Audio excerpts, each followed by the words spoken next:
धर्म की नगरी उज्जैन के सदावल रोड पर स्थित दादू आश्रम में महामंडलेश्वर ज्ञानदास महाराज पर एक गंभीर आरोप लगा है। वह विवादों में घिर गए हैं। एक महिला ने संत पर दुष्कर्म, मारपीट और जान से मारने की धमकी देने जैसे आरोप लगा दिए हैं। आपत्तिजनक वीडियो बनाकर ब्लैकमेल करने का एक सनसनीखेज आरोप महाराज पर लगा है। इस पूरे मामले में पीड़िता ने प्रदेश के गृह मंत्री, डीजीपी, आईजी सहित एसपी को एक लिखित शिकायत भेजकर सख्त से सख्त कार्रवाई की मांग भी की है। दूसरी ओर महामंडलेश्वर ज्ञानदास महाराज ने इन तमाम आरोपों को सिरे से खारिज करते हुए उनके खिलाफ एक गहरी साजिश और हनी ट्रैप को इसे करार दिया है। फिलहाल महाकाल थाना पुलिस दोनों पक्षों की शिकायत के आधार पर यहां पर जांच कर रही है। पीड़िता के द्वारा पुलिस को दी गई शिकायत के मुताबिक उसकी और महामंडलेश्वर ज्ञानदास की मुलाकात करीब 1.5 साल पहले दत्त अखाड़ा आश्रम में हुई थी। इसके बाद सोशल मीडिया प्लेटफॉर्म फेसबुक के जरिए दोनों के बीच में बातचीत शुरू हुई, जो धीरे धीरे संपर्क में बदल गई। महिला का दावा है कि वर्ष 2025 में गुरु पूर्णिमा के अवसर पर वह भाई के साथ में सदावल रोड पर स्थित दादू आश्रम में पहुंची। वहां पर कुछ दिनों तक रुकी थी। इस दौरान महामंडलेश्वर ने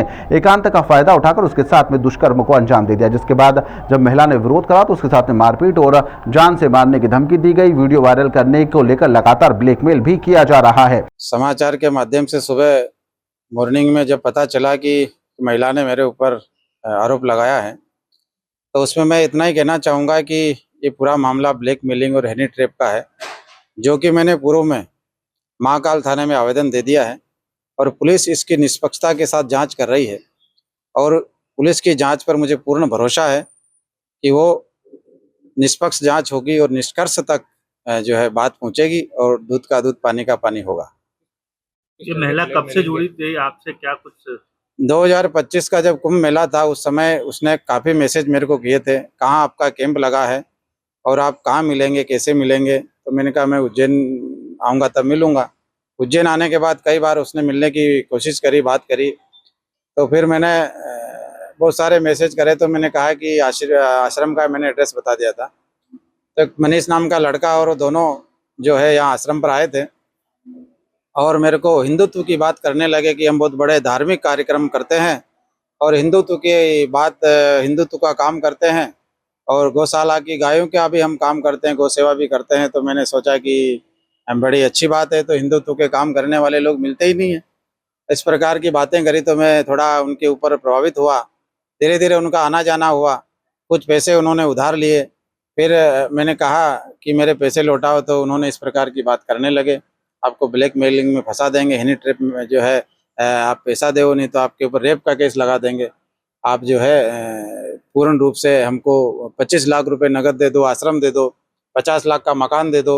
इस प्रकार की डिमांड जब उनकी बढ़ी तो मैंने सोचा कि करो या मरो की स्थिति है। इस जन्म में इतना पैसा तो मैं इकट्ठा कर नहीं सकता हूँ। तो सोचा कि मरने की बजाय न्यायपालिका है, पुलिस है, संविधान है, तो कहीं ना कहीं मुझे न्याय मिलेगा। और मैं पुलिस की शरण में गया और वहाँ आवेदन दिया। जैसे ही उसको पता चला कि मेरे खिलाफ आवेदन लगा है, तो दूसरे तीसरे दिन उसने मेरे खिलाफ रेप का आवेदन दे दिया, जो कि पूरा निराधार है, इसका कोई आधार नहीं है। और उसने जो ब्लैकमेल किया है उसकी ऑडियो, चैट, फोटोज मेरे पास है और सारी के सारे प्रूफ मैंने पुलिस को दे दिए हैं, जिसकी निष्पक्षता के साथ जांच चल रही है। महाराज जी, अभी तक कितना पैसा दे चुके हैं? अभी तक लाखों रुपए मैं दे चुका हूं और करोड़ों की डिमांड उसकी, अगर आकलन किया जाए आश्रम और 25 लाख और 50 लाख का मकान, तो करोड़ों की डिमांड उसकी वर्तमान में रही। तो मैं पूरी तरह से घबरा गया था। मैंने कि ये तो बड़ा मुश्किल काम है और साधु जीवन भी खराब होगा कहीं ना कहीं। समय भगवान ने दिया, अच्छा तो भजन करेंगे, इसलिए मैं थाने में जाकर के अपना आवेदन प्रस्तुत किया। जो अमाउंट दिया, ये क्यों दिया था आपने, क्या कारण था? ये जो अमाउंट दिया था वो पहले तो उन्होंने उधार लिया था कि मेरे पास बहुत सारी जमीन अभी फसल नहीं आई है, तो आप थोड़ा मुझे पैसा दे दो, तो फसल आएगी तब मैं पैसा दे दूंगी। इस प्रकार का बोल करके मेरे से पैसा लिया गया था। जब मैंने वापस मांगे तो इन्होंने इस प्रकार के आरोप लगाना शुरू कर दिया। कितना पैसा लिया? लगभग 2 लाख के आसपास उसने उस समय लिए थे, जो ऑन रिकॉर्ड है। महाराज जी, इससे पूर्व में भी आप पे एक महिला ने आरोप लगाया था, फिर वो निराधार निकले थे। मेरे ऊपर, मैं बताऊं आपको, मेरा किसी प्रकार से कोई किसी महिला से कोई ऐसा है नहीं, कोई संपर्क नहीं है। और जिस प्रकार पहले भी आरोप लगे थे वो निराधार आरोप लगे हैं। और मैं तो कहता हूं, जिनके ऊपर, जिनसे पहले जो लगे आरोप, उन्होंने कभी ये नहीं कहा कि महाराज जी के साथ मेरा ऐसा वैसा कुछ चीज़ें हैं। केवल बदनाम करने के लिए, आश्रम हड़पने के लिए, ये सारी चीजें करने के लिए मुझे जो है इस प्रकार ब्लैकमेल किया जा रहा, शुरू से किया जा रहा। महाराज जी, ऐसा नहीं लगता कि आपके खिलाफ कोई षड्यंत्र है?